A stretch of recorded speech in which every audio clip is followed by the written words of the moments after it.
Welcome everyone. In today's session, we'll learn how to create, select, filter, and aggregate data using KQL, that is Kusto query language inside Microsoft Fabric. First things first, inside our workspace, we need to create one new item.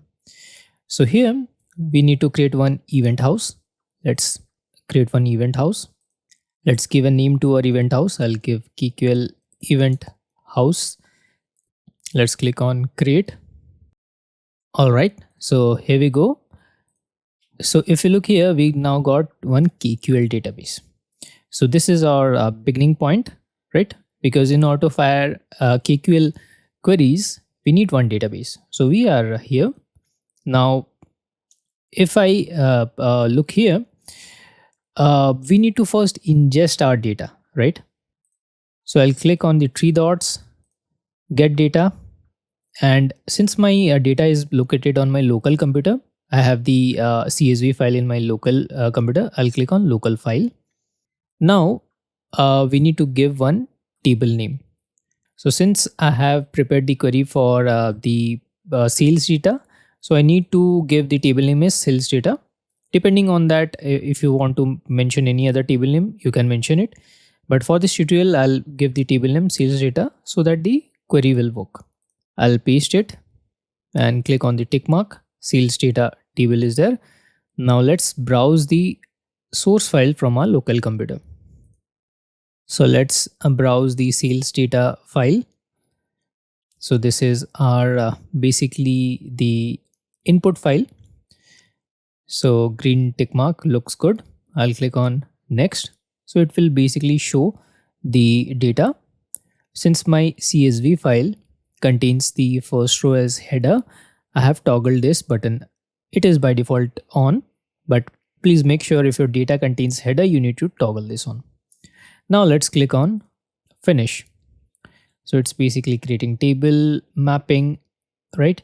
So once it's done, we need to click on close. So still the scan is going on. Let's wait. All right, it shows one blob, one succeeded. So looks good. We are good. We'll click on close now. And there we go.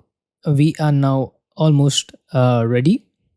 So we need to now fire the KQL commands, right? So I'll click on query with code here. Now we are good. I'll delete this and fire one by one. So I'll just select it. So let's start with the simplest query, that is selecting the data. I'll paste here.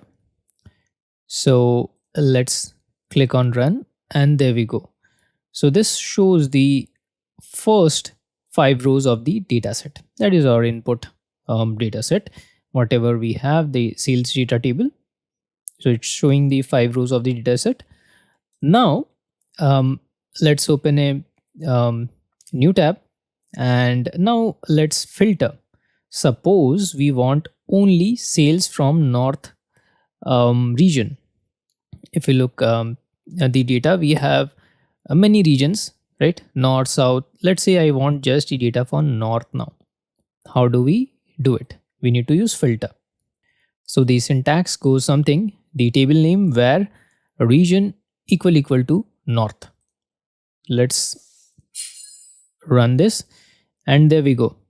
So this returns only the rows where region equals north. So now let's say open a new tab. Now sometimes we don't need all columns.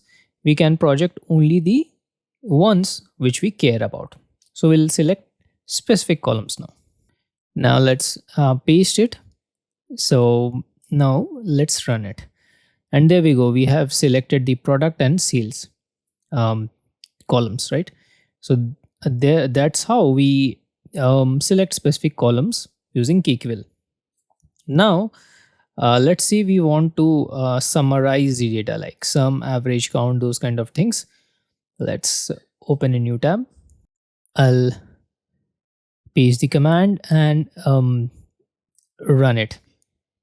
So this is simple. If you're familiar about SQL, you know already the sum, AVG, these functions, you might be familiar. So that's what it is doing. So total sales, the sum of the sales, right? It's listing. So that's how basically this the aggregate thing is done. That is, it's basically grouping by the region. If you look, right, by region is there. So it's basically grouping by the region, calculates the total sales and average quantity. So that's what it does. Let's open a new tab. Now let's say I want to combine filtering with aggregation. Suppose we want sales after January 18, 2024. So we'll group by the product. So let's execute it. So this basically filters the data set by the date, then summarizes total sales by the product. So that's what it goes for the basics of KQL in Microsoft Fabric.